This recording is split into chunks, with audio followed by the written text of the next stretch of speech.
black thing go from left to right, and I thought, I'm going to die out here. No one's ever going to know.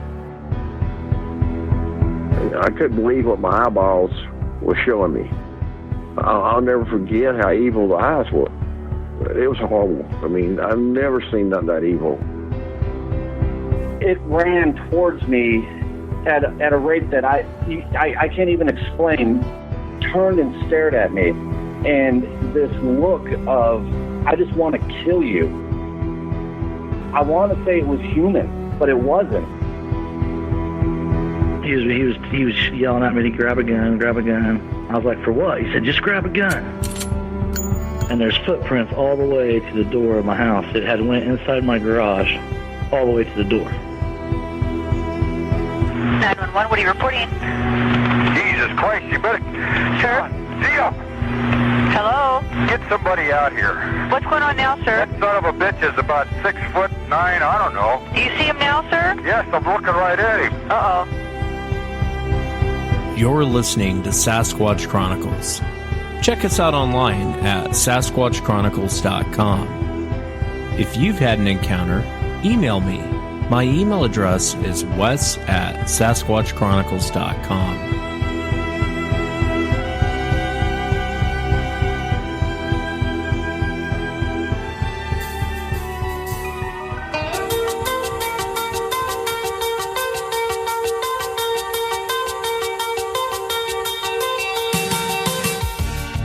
Welcome to the show, everyone. Thanks for being here tonight. Got a great show planned for you tonight. Just got back from Southern Oregon last week, was hanging out. I want to give a shout out to Les Stroud. Very cool man, very humble, very gracious, a blast to hang out with. He was cool enough to come on for the episode 500. And I'll tell you something, when that show drops, it's going to leave you with your jaw on the floor. Les really shared some strange things that happened to him when he was out either filming Survivor Man or he was out filming Survivor Man Bigfoot, and I'd never heard of him talk about any of this stuff. Very odd things that had happened to him, and my jaw was on the floor as he was talking. So I think you guys will really, if you love Survivor Man, you love Les Stroud, which who doesn't, you'll love that show because Les really opened up and shared a lot of things I'd never heard him say before. So I really hope you guys enjoy the show. And I also want to give the shout out to the Wolf Creek Inn and Tavern in Wolf Creek, Oregon. It's near Medford, Oregon. They're not paying me for it. I just like the place. It's such a cool place. They say it's haunted. I didn't experience anything. I stayed in the Clark Gable room, which is basically like a small apartment. And it's just a really, really cool place to stay. Everything's like from the 1800s. The rooms are, they haven't changed anything. So if you're ever down in the Medford area, definitely stay at the Wolf Creek Inn and Tavern. Very cool place. And I'll probably go back there. I want to go back. I want to, that's like I say, be careful what you wish for. But nothing happened while I was there. It was definitely, the whole vibe of the place is kind of a creepy vibe, but a very cool old vibe. So if you're ever down in that area, check out Wolf Creek Inn and Tavern. And this upcoming week, I will be in Dallas, Texas. Gotta love Texas. So maybe if some of you guys are down there, want to go out for a drink or something, hit me up. I will be in Dallas next week, and hopefully I can break away to meet up with some of you listeners. That would be kind of cool. Anyway, if you've had an encounter, shoot me an email. My email address is wes@sasquatchchronicles.com. And if you get a chance, please check out sasquatchchronicles.com. You can become a member, get additional shows. Let's jump into it tonight. I want to welcome Doc to the show. Doc, thanks for coming on. Pleasure, man. Yeah, I appreciate you being here, Doc. I know you had an encounter in Missouri. If you would you kind of just start from the beginning? Tell us what you were doing and just walk us into what happened. Well, this happened, probably better than 30 years ago, 1982-ish, 83, I want to say. A long time ago. I'm obviously at a different place in my life right now. Anyways, this is back in the 80s, just got out of college and kind of on the wild side. And I used to hang out with a lot of people, did a lot of, racing and stuff like that. And me and my brother kind of get into it also. And one thing led to another and, it got kind of wild. Anyways, so a couple of friends of mine we used to do a lot of racing with, Kevin and Matt. And one time he invited us to come down to this place in Osage Beach, Missouri, which is down in the Ozarks. He also had another place in, I want to say Bull Shoals, which is more like the Table Rock area, which is more like the Branson area. Relative same general area, but they live kind of far apart. Anyways, Osage Beach. So a bunch of us drive down there during the week. It's probably a Tuesday or Wednesday or something like that during summer, August. In those days, it's kind of dead during the week down there and really busy in the weekend. Everyone from Kansas City and St. Louis comes down on the weekends. So weekends is really busy and very populated, lots of people. This place with Matt's, it's near Osage Beach, but it's not like in this town of Osage Beach at all. It's kind of off into the wilderness, so to speak. It's all dirt roads and gravel roads, that kind of thing. So we're going down there, and there's a bunch of us. There's 4 of us, and maybe I want to say a couple gals too. We're going down there, and stuff at a filling station on the way there. In those days, all it was like gas stations and we call them filling stations and live bait stores, that kind of thing. Yeah. Yeah, and it's nothing like it is now. It's like all built up and it's like really fancy and like a recreational area. Back then, it wasn't. So we're at the filling station, and this older guy pumping the gas, kind of a smart ass. He give us a hard time. And tells me to watch out for the booger man, all this kind of stuff. And he points to some guys over across the way, kind of rough looking guys. Look like they're probably moonshiners or something. Had a bunch of, the accoutrements in the back of the truck, the copper line, all that kind of stuff. And he said, watch out for those guys, watch out for the booger man, that kind of thing. we didn't really take him seriously. So we get down there, it's late. By the time we get down there, we start unpacking and kind of partying, You got the tunes going, you got the, Jack Daniels flowing, and everyone's kind of having a good time. Very loud. It's an extremely remote area, extremely remote. His cabin's like almost on the water, and it's like a hillside that goes up fairly steep, completely wooded. There's not another light anywhere around it. You can see it all. Took us probably 45 minutes to get there from Osage Beach, I'd say. It's a pretty good hike in a good sized truck. So we get there, we're kind of hanging out on the kind of the porch he has set up, and some pebbles start coming in. Once, twice, a bunch of them, like chunks of wood. And I said, all right, this is the guy from the gas station, or these moonshine guys. Somebody's, screwing with us. So we're holler back at him, and we're throwing rocks back. This is all from up the hill, down at us. So it stops. And then about 10 minutes later, you yell this whooping and hollering. It's loud. It's not like a guy doing it. It's loud. Well, I couldn't imitate it, but it's loud. And Matt says, oh, no, that's a coyote. Don't worry about it. It's a damn coyote. It's the loudest ass coyote I ever heard. Anyways, so that kind of peters out and kind of stops, and everybody's kind of settling down. And Matt and Kevin want to go catch some catfish for the morning. So typical thing to do is do some night fishing for catfish. So we have some stink bait, put up some treble hooks, and kind of just dangle on the water off the dock. So they can walk down to the dock, and they're doing that. They must have caught 3, 4, 5 good-sized channel cats in no time at all. And they clean them down there, right?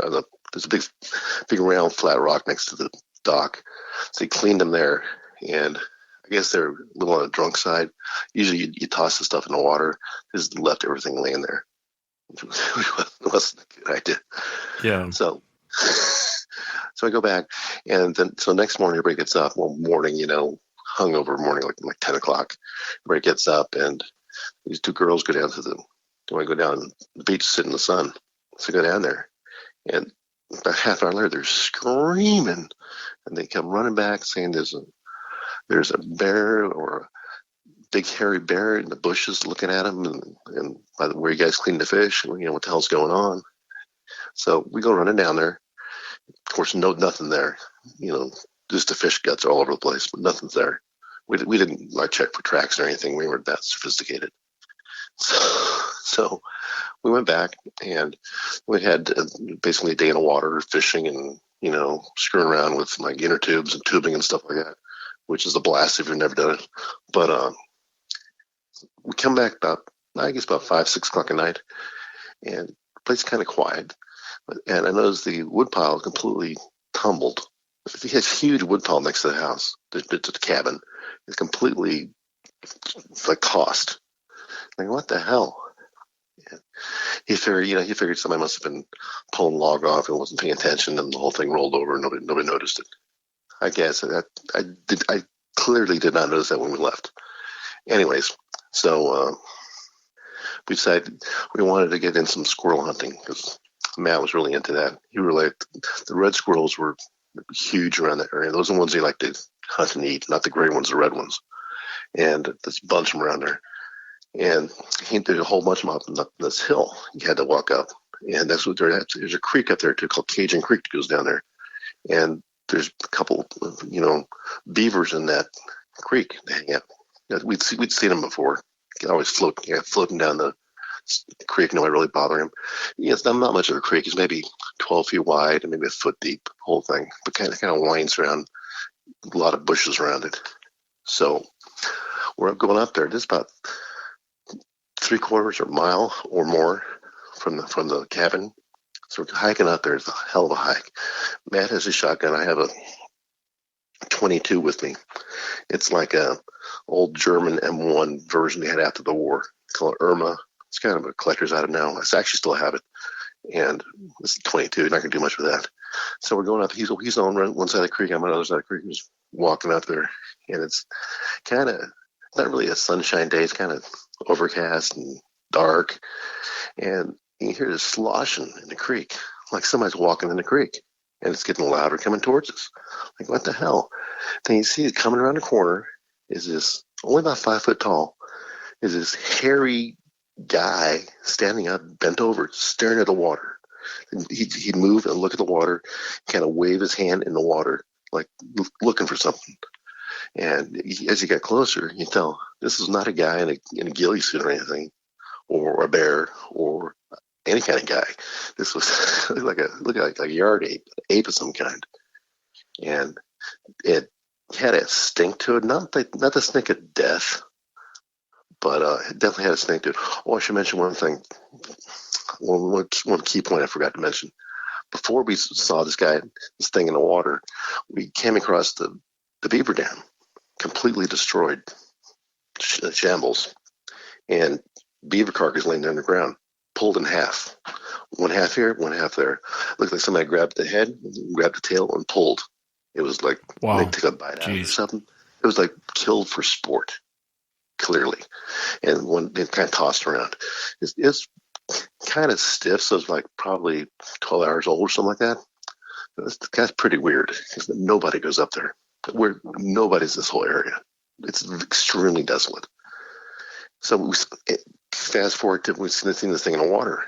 It's walking towards us, getting closer and closer. It's looks like a gorilla or more of a chimpanzee type of look to it. Kind of like a bobo,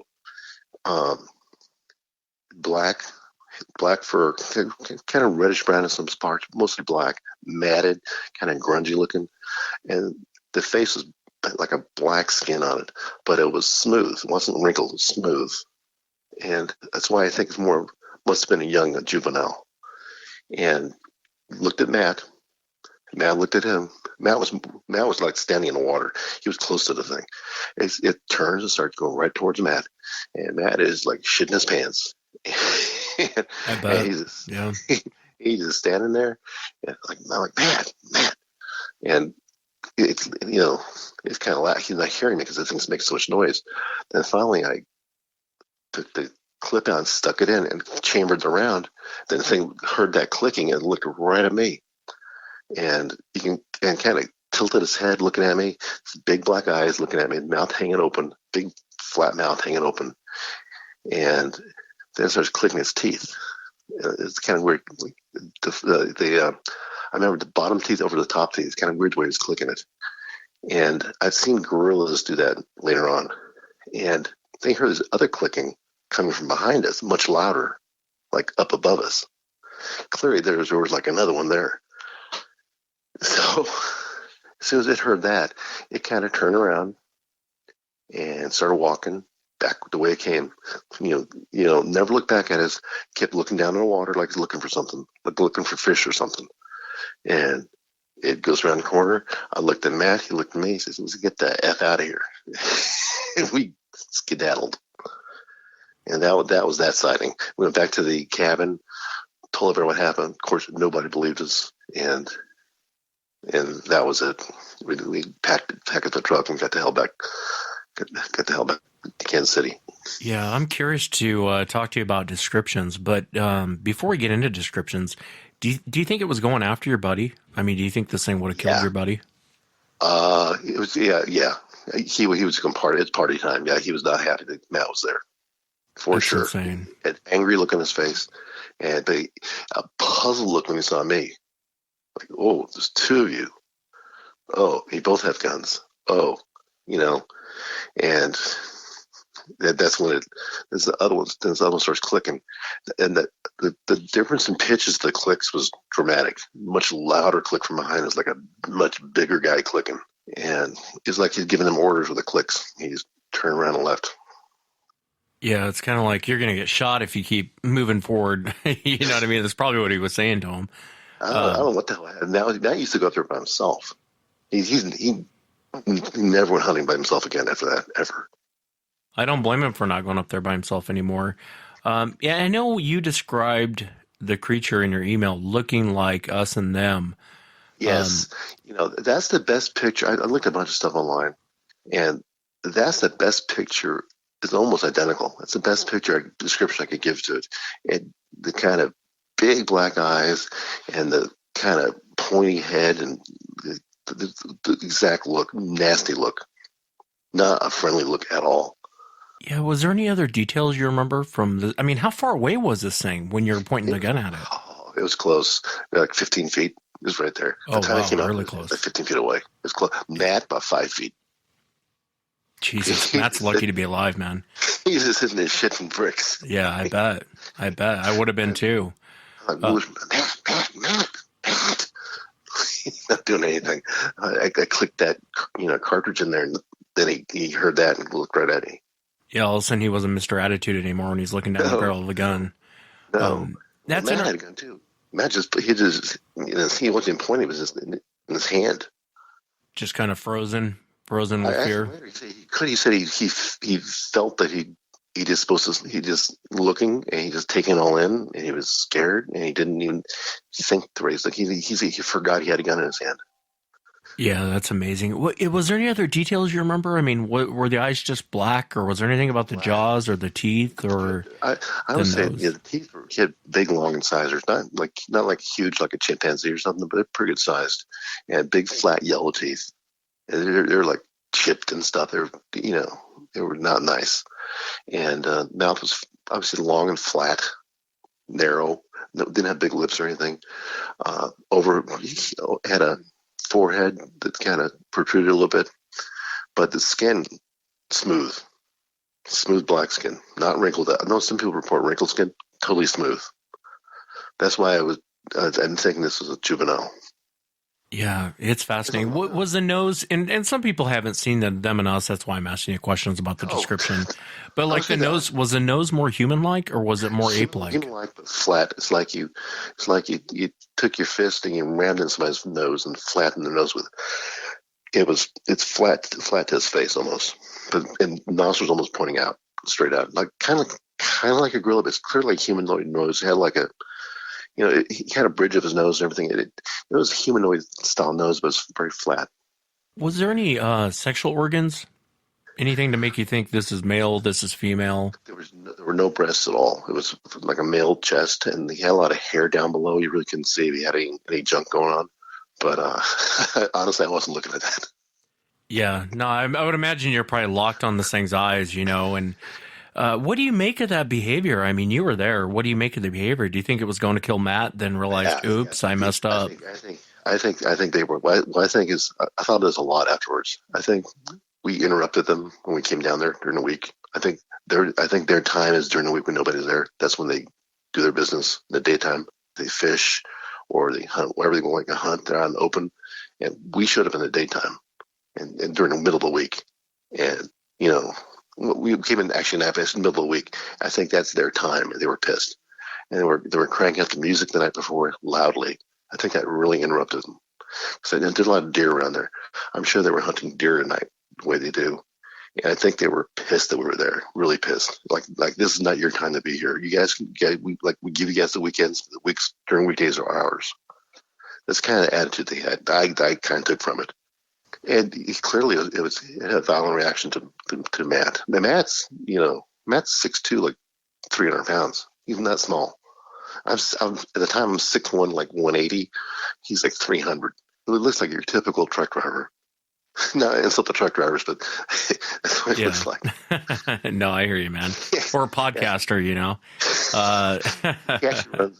His family runs a bunch of meat processing plants. They call them, but really slaughterhouses. They do really well, apparently. I got you. But and what's interesting though is it didn't run off. It sounds like it just kind of turned and strolled off like you guys were nothing. It had its orders from above. I guess that's the parent telling them just turn around and walk, get out of here. And that's what it did. I think we interrupted them. I think we annoyed them the night before. I think this is their area. We interrupted them. And I think that's why they killed that beaver. They're so pissed. That beaver's been there for years. Years. Like there's like 2 or 3 of them there. And completely destroyed its habitat. And then at our cabin, our log pile totally disrupted. I think the two are related. Yeah, they could be. They could be. I'm curious, what did you guys think you were looking at the time? First, I thought it was a guy in a suit or something. Remember this is the early '80s in Missouri. There used to be something called MoMo monster, and what it was probably a Bigfoot, and probably a whole lot of hoaxers too, in Jackson and Clay County mostly, and which is within range of this area. And we thought, is this some guy in a suit around? I mean, come on. And you wouldn't expect it. You might expect it in Kansas City or something, but not here.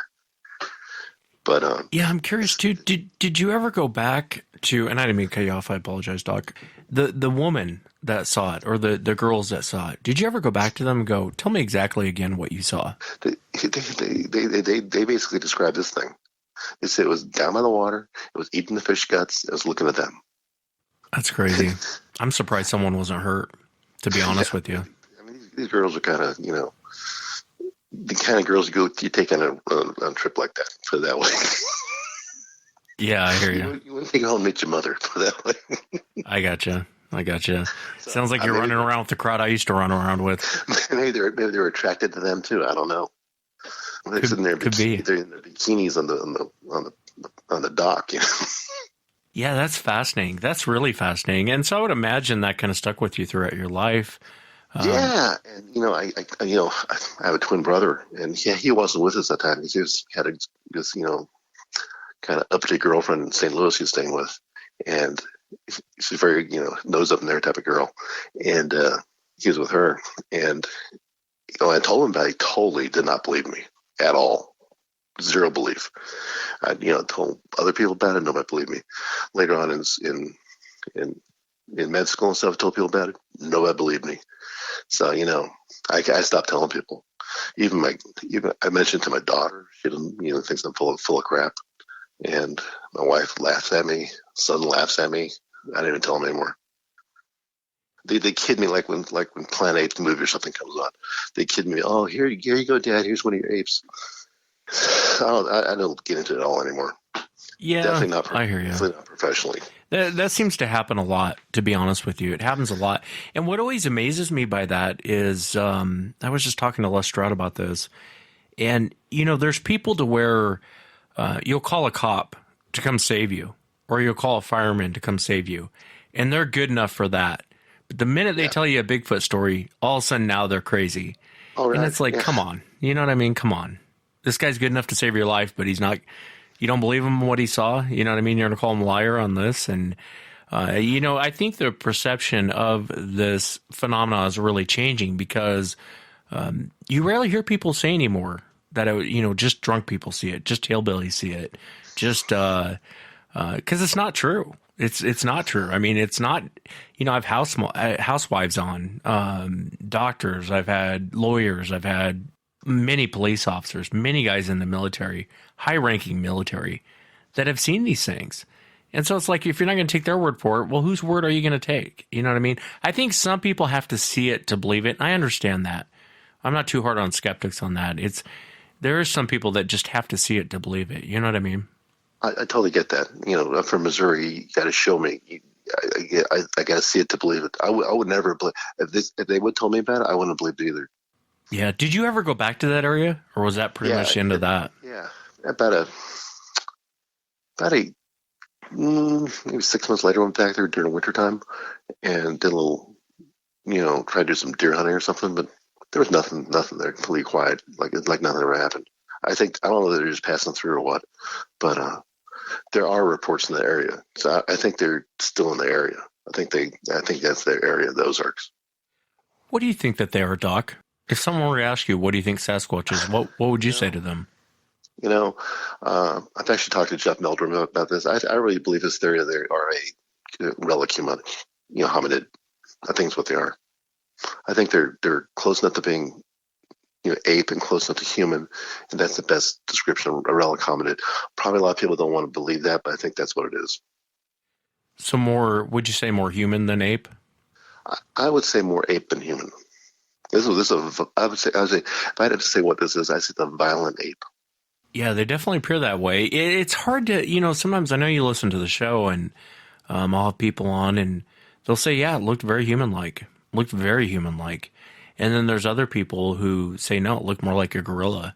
I think the last guy I had on, he was in a tree stand and, he said it looked like he thought a gorilla had escaped. It reminded him of a gorilla. Yeah. But there is other people that see it and they're like Mike Woolley. If you ask Mike and Sibylla Irwin did a sketch up of what he saw. I saw that. I looked it up and saw that. Yeah, it looks like very human-like, but it's very different from what you saw. What do you make of that? Do you think there's just different? I think it's very different types. This thing's only maybe 5 foot tall. Yeah, I'm assuming it's a juvenile, but there was another pseudo sighting maybe about a month later. And this one was no bigger than this thing. It's the same thing, about 5 foot tall. And that one was in Buckner, Missouri. I don't know if you want to hear it, but it was the same kind of crowd. We're in Buckner, Missouri, and this friend of mine had a. You guys are rowdy out there in Missouri, man. That's my people, man. I want to go hang with you guys. A friend of mine had a farm. He's not a farmer. He used to work in, I think, General Motors or something. Anyways, and he had a young wife and 2 little kids, and he was a racer also. And after the racetrack, just drag racing and circle track racing. After the racetrack, he would go to their place and party. It was like a party place. It was out in the middle of the country, out in the middle of nowhere. It's like it's way down 24 highway, not a light in sight, and everybody be partying. And so at his house one night, I guess probably Saturday night, and he has this pond. And of course, everyone wants to go shoot a couple bullfrogs when they're nice and drunk. So that's what we did. And they're shooting bullfrogs. And you hear this splash on the other side of the water. Like, oh, shit, there's somebody over there. And this other friend of mine, Bill, had a big spotlight, a flashlight type of deal. He shined it over there. And it looked like very similar to what I saw down in Ozarks, but probably skinnier, scrawnier, and running like crazy. It just like turned and ran. That's why I say more of a pseudo sighting, because I didn't really get a good look at it. It looked hairy, skinny, and hauling ass. And how much later was this, Doc, from your first encounter? It was like a month later. Oh, wow. My brother was actually there for this one, but he didn't see it, so he still didn't believe me. Just me and this guy Bill thought it. I had no idea what. I think it's probably going after the frogs. What in the world did you think? Where you're like, oh, I know what that is. I ran into that a month earlier. It's not again. Yeah, exactly. And it goes on down there.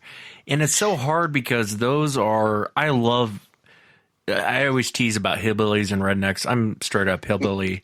And those are my people. I love to go hang out. I'm getting to the age now to where I'm getting too old to be doing that kind of stuff. But that was my people too. My dad's a doctor, he's a surgeon, and it was a small practice in Kansas City, and him and my mom ran it, so we were basically on our own most of the time, and which is okay. And we did everything on our own, and we did our thing during the summers, which we loved, the cars and stuff, and kind of got into this whole scene. And there's like no really, Dad was too busy with his own thing to give us guidance what to do or not to do. So he kind of let us do our thing. He figured we'd figure it out, and we did, but we were kind of wild there. And since that time, my life has radically changed, and I'm the same occupation of a father in a big northeastern city. And if I told the story, nobody would believe me. I'd probably be drummed off the staff. You might be surprised. There's, I told you, man, my biggest listening audience is Los Angeles and New York, which are two of the largest cities in the country. And it always amazes me that you would think that no one would be listening in a big city like that, but they do. And I think there's a fascination growing with this to where you get You're right, man. I'm sorry to interrupt you. There is a fascination with it. I've had it ever since all my life. I've had this fascination with this thing, and I never saw the Patty thing or anything for years. And this thing totally freaked me out. And every time I got a computer, sooner or later, I do a search on Bigfoot, like clockwork. Even my computer at work, there's a search for Sasquatch on there.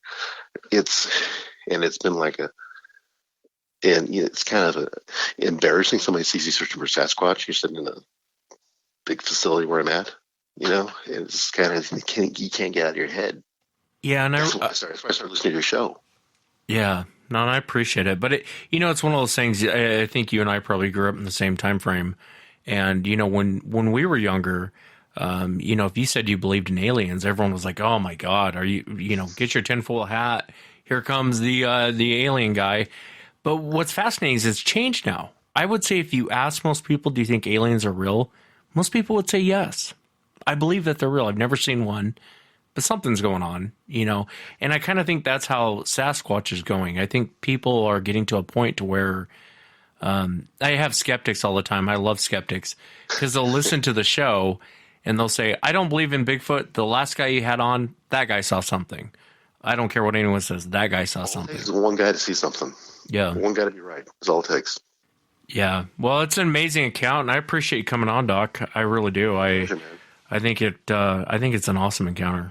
And thank God your buddy wasn't hurt. I don't know that would have ever found him. He's 300 pounds. He would have found something. Yeah, he would end up like that beaver. He would have a tasty morsel for those guys. Well, I appreciate it, brother. All right, man. Thanks a bunch.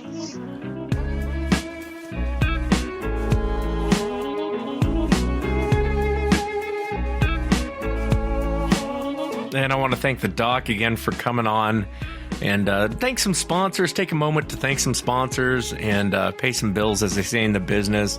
And we got to thank MyBookie. MyBookie's been a part of Sasquatch Chronicles for the last month and a half. We love MyBookie over here at Sasquatch Chronicles. They've been so good to us. I tell you, they really like what we do here. They think it's really cool. People share their encounters. If you get a chance, check them out. Join now, and MyBookie will match your deposit dollar for dollar. Use promo code Chronicles to activate the offer. Visit MyBookie online today. That's MyBookie. And don't forget to use the promo code Chronicles when creating your account to claim the bonus. You play, you win, you get paid. And I've actually done pretty well with MyBookie, to be honest with you. I don't really know what I'm doing. Half the time I just go off of what MyBookie says. But it's a cool site. I really like it. Make your way to MyBookie. You win, they pay. And please use the promo code Chronicles when you set up your account to get the bonus. I actually want to tell you guys about this. I was messing around with this app last night, and Robinhood is also a sponsor of the show. Robinhood is an investing app that lets you buy and sell stocks, ETFs, options, and cryptos, all commission-free.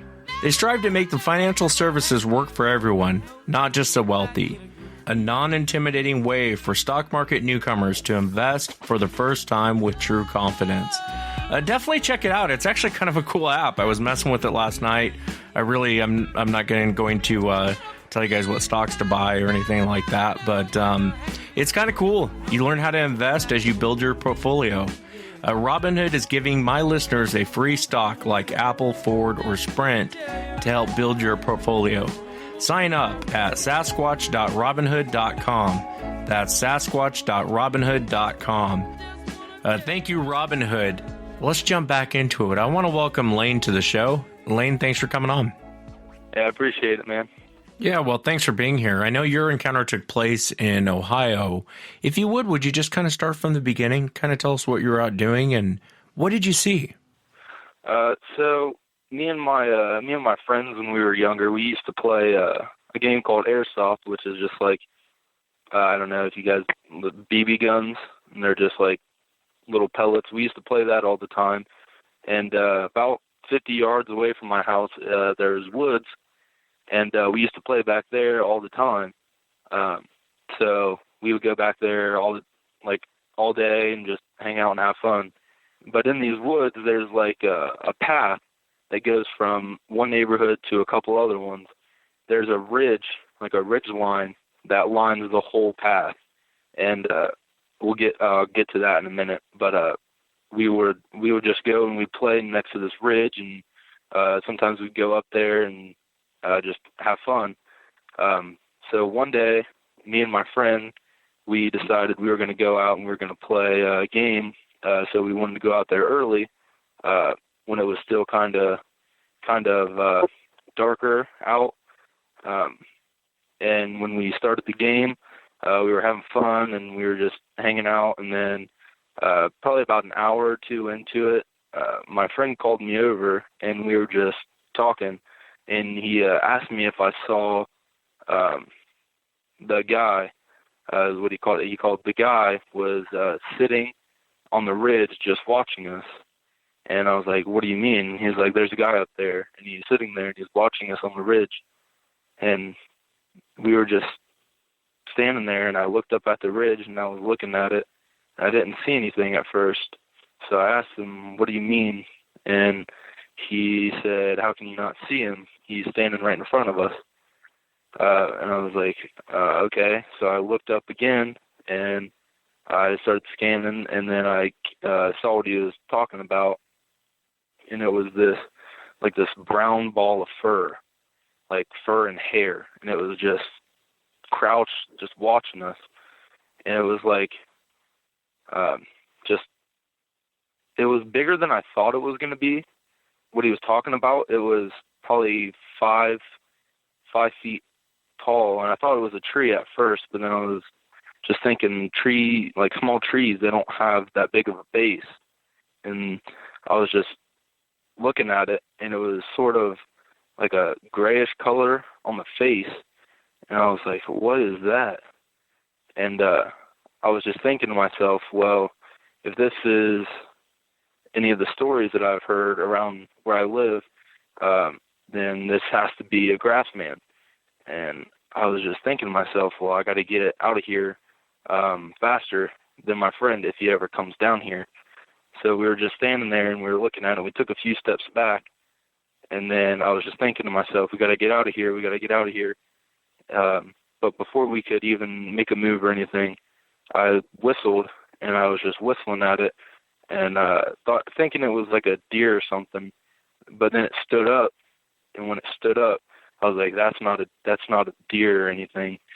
And it just stood up, and it was looking down at us, and I was just like, oh crap, this thing's gonna hurt us. It's gonna kill one of us and take us, and I don't want to be that one. So we started taking steps back, and then we just froze as soon as it stood up, and then it turned around. But as it turned around, it was still looking at us. It was just looking right at us, and it took 2 steps, and it was over the clearing of this ridge that was probably 15 yards away, 15, 20 yards at like a 25 to 30 degrees slope, and it was just crazy. I've never seen anything like it. It had to have been at least 8 feet tall from the tree that it was standing by. It kind of sounds like it was down on its haunches and then stood up. Is that what you're describing? Yeah, it was like, have you ever seen a catcher squat for baseball? Yeah, of course, yeah. That's what it looked like. It looked like it was just squatting, looking at us, like just wondering what we were and what we were doing out there. So it gets up and it walks off. Was there any details that you remember besides, it being hairy and the face was kind of gray when it stood up? And how far away are you from this thing? So it was like 15 yards, but at the base of the hill, it started to go up, like at a slow incline, and it started to go up. And the ridge from the top, if you're looking down, you can pretty much see the whole path that we would play on. And it was just crazy because it was just 15, 20 yards away from us. Was there any facial expressions or was there any other details that you remember from looking at this thing? It almost looked like it was just confused on why we were there or what we were doing. It was like making this really weird noise. It was like a gruff, like almost like a bull would make. Like it was like like that, and I was just like, what is that? It was just loud enough that we could hear it, and it just like we just froze. We couldn't move. Yeah, especially in those situations, man, when you're seeing something that, I know you'd mentioned the grassmen, but most people don't really, even people, I guess they call them the believers or whatever.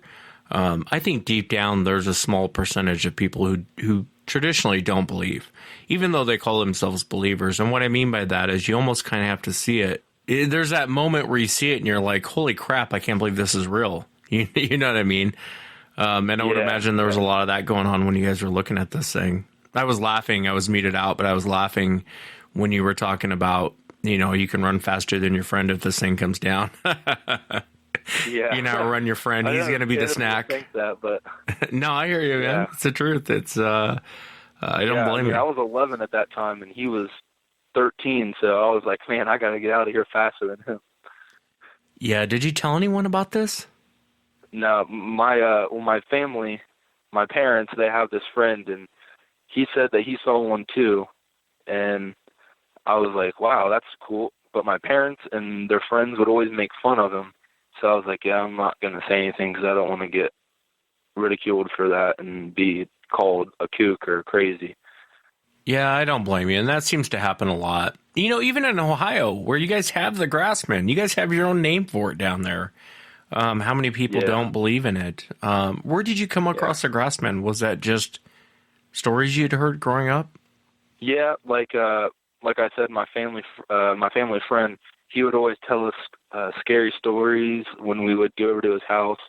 He would always tell us about a person that lives in the woods, and I'd always think like, oh, that's pretty cool. Like I like scary stories, and I was like, oh, that's cool. Yeah, I like that story. And then I saw it, and I was like, that's not a story. That's real. Yeah, was it, in its appearance, did it look more ape-like? Did it look more man-like? I mean, how would you describe that? It almost looked like an ancient person. It looked like a Neanderthal. Like the face, like the facial features. And, but it was just, I don't know, it was like I want to say like a charcoal or like just an ashy gray to the face, and it just was confused, and then it just was like wondering why we were there, what we were doing. But yeah, I'm curious. What details do you remember of the face? That's interesting. You say Neanderthal. I hear that a lot, to be honest with you. People either say it looked like a gorilla or a chimpanzee, or it looked like a Neanderthal, a man. Some people will say it looked in between. I would say most people say it looked in between, but I do have a lot of people that say it looked like a Neanderthal. Was there any details you remember?